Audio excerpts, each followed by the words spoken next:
So today I'm going to tell you the 3 things that you really need to focus on when it comes to planning your natural birth. And I'm not even talking about typical tips on how to prepare your body for birth. While those are helpful, it does not help you have a natural birth, especially in the medical system. We live in a culture of fear. We live in a culture where the medical system basically tries to control birth and it derails your natural birth. I talk about this inside of my book, Your Empowered Birth, about the natural birth traps and how they undermine your confidence when it comes to planning and getting a true natural birth experience.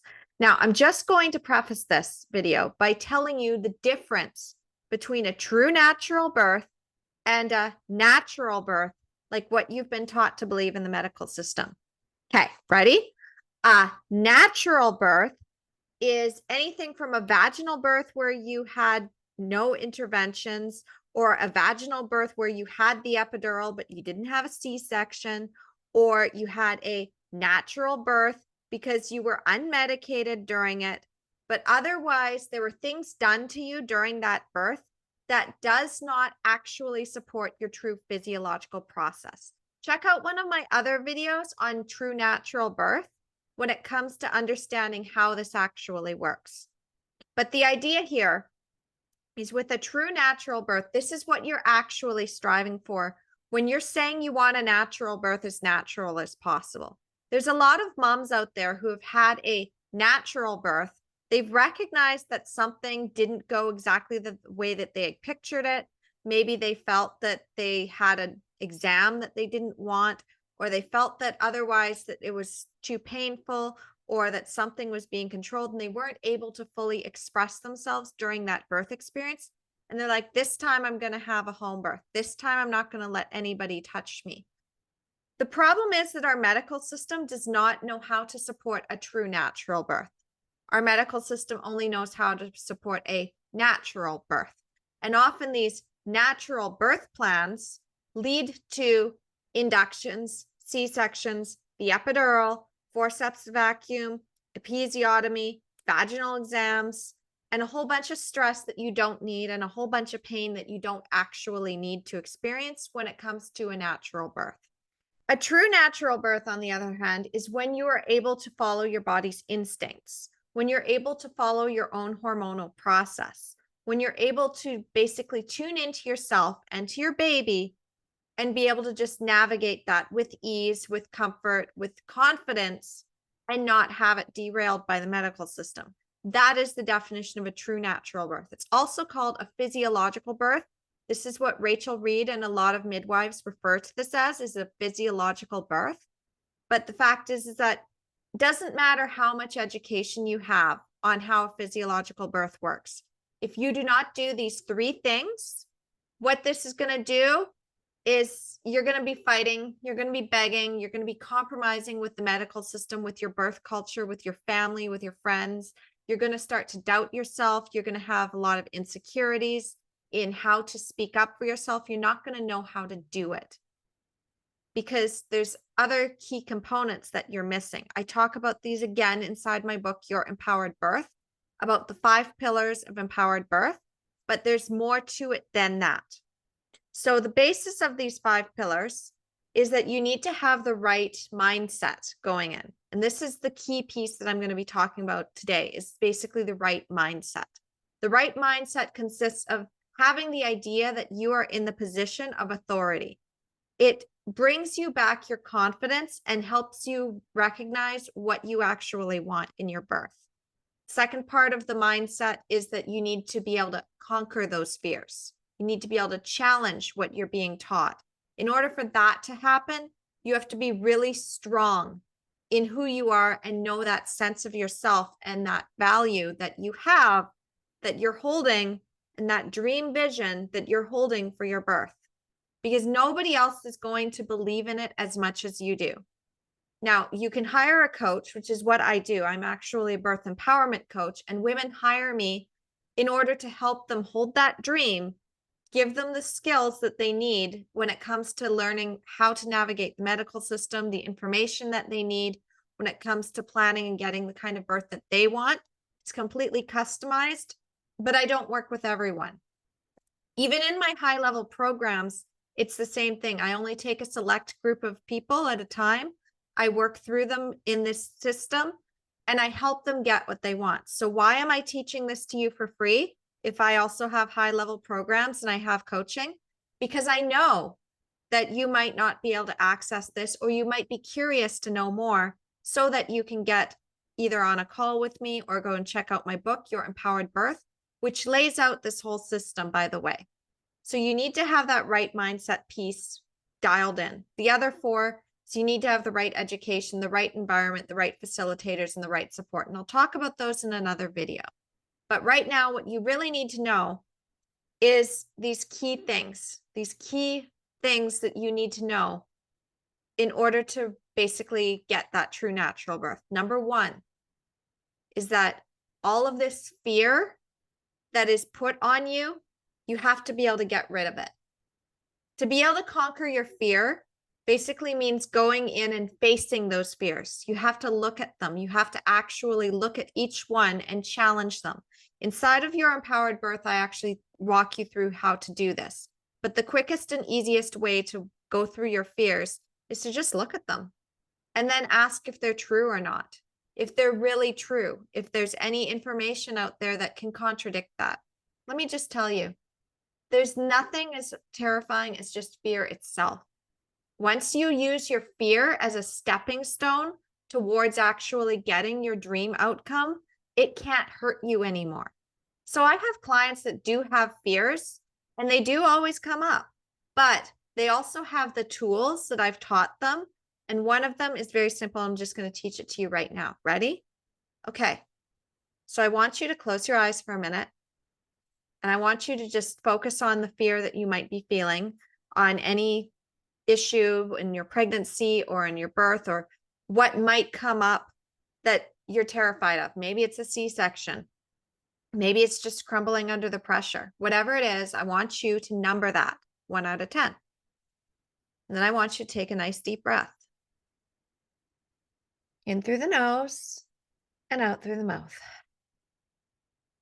And once you've taken that deep breath, I want you to recognize that you're letting that go. Okay? Anything that's over a 5 is somebody else's story in your head.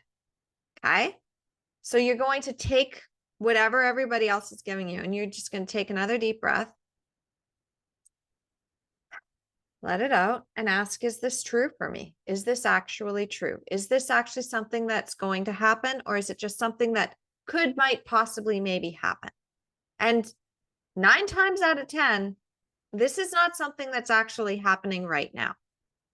In fact, a story about this is I was told by my care provider, my midwife, that if I kept going in and out of labor, that my baby was going to go into distress. Now, that didn't feel true for me, but it was pretty scary because I was being threatened with not having my home birth and having to transfer to the hospital if I kept going in and out of labor. So I took a deep breath, just like I just taught you to do. Then I asked the question, how is my baby doing now? And she said, the baby is doing fine. And I'm like, okay, well then I'm going to bed. Like my labor had shut down. I'm like, I'm going to bed. See, a lot of times what happens is that when the medical system tries to scare you, this is the other part that you need to understand, is they're doing it from a place of their own fear. They have also been taught to be the authority. So the second key component after getting past your fear is that you need to have authority positioning.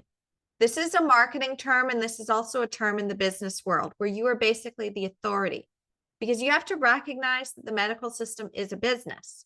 So with authority positioning, that is recognizing that you are not the patient. You are a client. Not only are you a client, but you're someone who is hiring them to support you. So that means that you are looking at their set of skills, but you're not going to use every single one of them.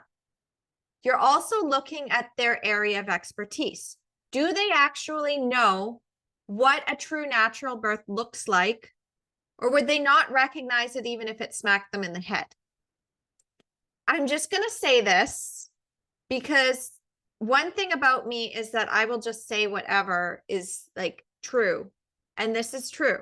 There are a lot of OBs out there that say a lot of really dumb things, things that really do not work with true natural birth. Things like saying that you have to have your waters broken in order to have a natural birth.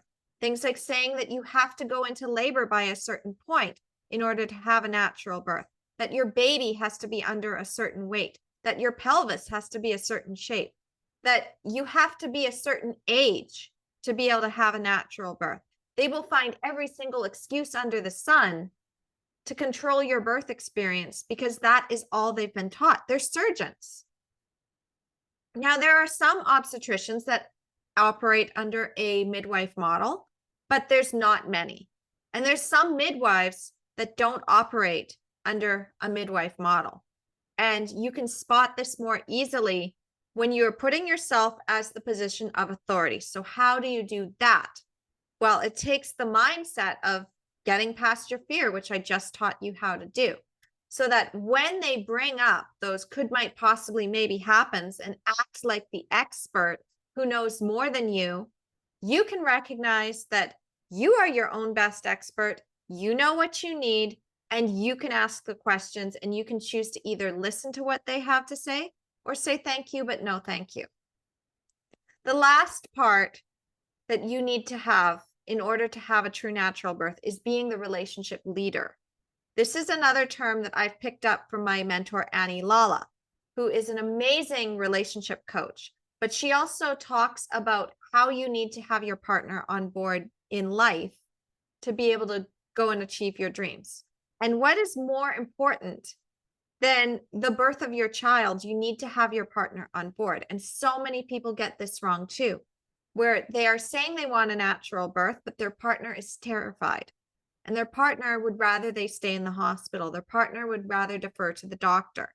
If your partner is scared and not able to get past that fear, then even if you've given them that birth plan and said, this is what we're doing, if they haven't been able to address their fears, if you haven't sat with that and been the relationship leader so that they're just like, I've got this. I trust my partner in every single way. Like they trust you to know what's best for you, instead of looking to the outside, to the doctor who says that what's best for you is to do this C-section that you know you don't need, but your partner is the one that's advocating. If you don't have that figured out, it all falls apart. This is why I said you need 5 pillars, because this piece here with the right mindset of helping your partner, you need to stop sending them article after article after article and trying to get them to take the classes and watch the videos with you. You have to stop doing that, because what this does, especially if your partner's male, is it's overwhelming them. They don't know how to sift through that. They can't actually figure out what you want by you bombarding them with all these things, because they're not you. Instead, what you need to do as the relationship leader, again, is you need to tune into your fears. And I did show you how to do that. And then what you do from there is you enroll them into your dream. So then when they have their fears and concerns come up, again, you're not crumbling under the pressure. You're not fighting. You're not begging. You're not compromising to make them feel better, like you're not compromising with the medical system. You are basically saying, this is what's true for me. This is what feels right for me. And then they're able to do that. And I talk more about this again inside Your Empowered Birth.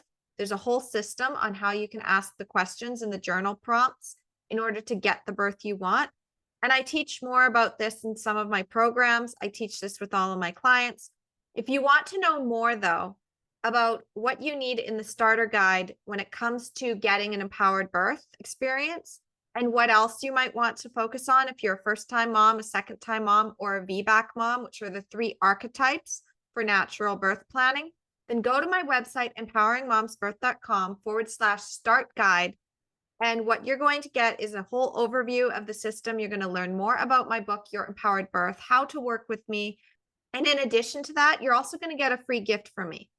So oftentimes there's a lot of moms that they are planning a natural birth and they don't get the right education. They're waiting until they can take those classes in the 3rd trimester.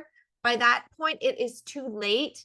You really have to work a lot harder to turn the mindset around. In fact, when people come to me and they're already 35 weeks, it takes a lot more work to get that turned around than if they came to me before they got pregnant or if they were in their early first trimester or early second trimester. And I'm also going to send you more tips on how to be the relationship leader, how to advocate for yourself in the medical system, how to basically have that confidence to say no, even when the heat is on, even when they're really trying to scare you and put those pressure tactics on you.